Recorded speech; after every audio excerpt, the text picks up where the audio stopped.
suis là donc pour représenter les eaux et forêts, en commençant par l'inspecteur régional des eaux et forêts de Ziguinchor, commandant Marseille, mais également le chef de secteur des eaux et forêts du Sud, lieutenant Malingay. Donc nous sommes là donc avec ces directives. Donc ce matin, je pense qu'on a fait 3 sites, on a reboisé 3 sites, parce que quand même, comme vous le savez, donc chaque année, on a mené plus de 1000 plans, ou bien voire même qui dépassent ces 1000 plans. Donc cette année-ci, on a jugé nécessaire vraiment de changer la stratégie, c'est que les plantations, ça soit un peu stratégique. C'est la raison pour laquelle cette année-ci, quand même, on a amené donc 500 plans. Et sur 500 plans-là, donc on a pratiquement tout reboisé, parce qu'on a reboisé 3 sites. Et parmi ces 3 sites, premier site, on avait mis 200 plans, donc 300 plans, premier site. Donc les autres sites, on avait mis donc 100 plans, 100 plans. Et on va continuer également dans ce même lancé, parce que demain également, on avait prévu de faire des plantations. L'après-demain également, on avait prévu de faire donc des plantations. En tout cas, vraiment, je lance un appel encore une fois donc, à toute la jeunesse. Je pense que ça, c'est des très belles initiatives à encourager, particulièrement au Conseil régional de la jeunesse. J'ai l'habitude de le dire depuis ce matin quand même, le fait de planter des arbres, non seulement au-delà de la séquestration du carbone, ça permet non seulement de conserver la biodiversité, mais également de lutter contre donc, les régions côtières. Là. Donc nous, en tant que service technique, ça c'est notre mission régalienne. C'est la raison pour laquelle si on voit vraiment des jeunes qui s'activent sur ces initiatives-là, donc notre priorité, c'est vraiment de les accompagner donc, dans ce sens. Je suis très réjoui à chaque fois que je vois les jeunes qui s'activent pour le développement de leur pays. C'est comme on dit que la jeunesse est le relais, si vous voulez. Un pays où les jeunes s'activent, on a assurance que c'est voilà, donc un pays qui sera développé. Mais un pays où on voit des jeunes, comme on dit, Yafos, bon, c'est un pays vraiment qui est vers la perdition. Donc nous, en tout cas, on se réjouit de cette présence massive des jeunes de la région, de la sous-région. Et surtout j'ai insisté sur la présence des jeunes de la localité, donc de l'arrondissement de Cabrousse, plus particulièrement de la commune de Djembreng. Et on m'a assuré qu'ils sont là. Bon, nous sommes prêts à vous accompagner. D'abord sur le plan sécuritaire, c'est pourquoi je suis avec le commandant de la gendarmerie, qui est toujours présent donc, mais aussi avec le représentant du commandant à votre pompier. Donc, soyez assurés que nous pensons à votre sécurité et à votre santé. Aussi, je ne peux pas terminer sans penser au parrain, Guedj Diouf, le gouverneur. Puisque à travers donc, les termes que j'ai reçus, c'est Guedj Diouf qui est le parrain de cette édition.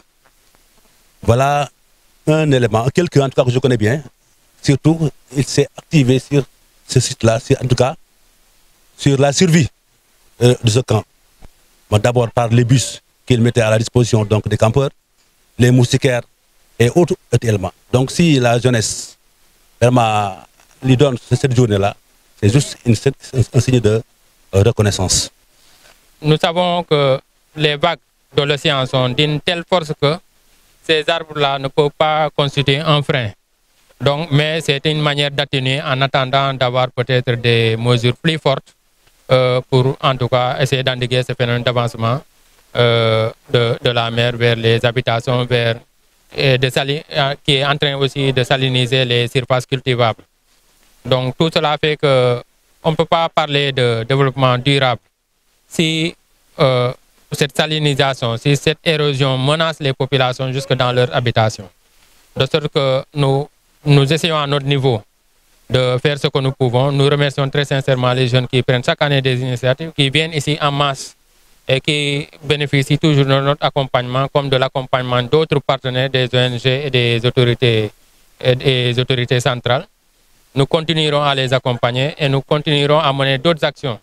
Nous pensons à mettre des épis pour qu'on appelle des méthodes douces pour essayer de ralentir. Parce que partout nous l'avons expérimenté dans les îles, que ce soit à Djogé, que ce soit à Karabane, à Kachouan, à Ouron, comme à Nikin. Nous avons vu que ça freine l'avancée de la mer et il y a même un retour. Il y a le sable qui se retrouve amassé en grande quantité. Nous pensons que sous peu, en tout cas en relation avec des partenaires, en relation peut-être avec même le conseil régional de la jeunesse, nous nous avertirons à mettre des épis partout sur la plage de Diembéring pour essayer de freiner l'avancée de la mer. À défaut de récupérer des terres déjà englouties, nous essaierons autant d'atténuer. Mais les épis demandent un suivi permanent. Nous avons vu que chaque année, ce sont les filao qui sont en train d'être plantés. L'expérience, en tout cas ce que j'ai vu à Diogué et ailleurs, montre qu'avec la mer, les racines sont à la surface et que facilement l'eau vient à bout des filao.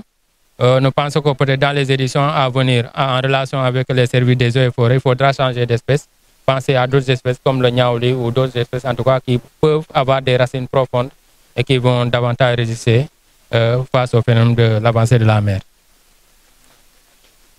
La jeunesse de la commune doit être consciente parce que voir quelqu'un quitter chez soi, venir balayer sa devanture, ce n'est pas intéressant. Quand on vient chez toi, on doit sentir qu'on est chez toi, donc il doit être en surnombre.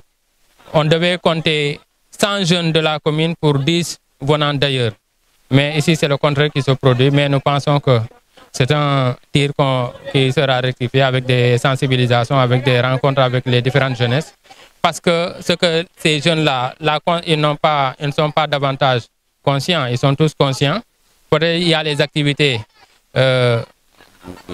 hivernales, les cultures, ainsi de suite, qui les retient. Mais quand même, il y a des sacrifices à faire parce que ce que les jeunes là font, il y va de la survie même du village de Diembéring, des populations du village de Diembéring. Donc nous sommes les premiers interpellés par rapport à cette question.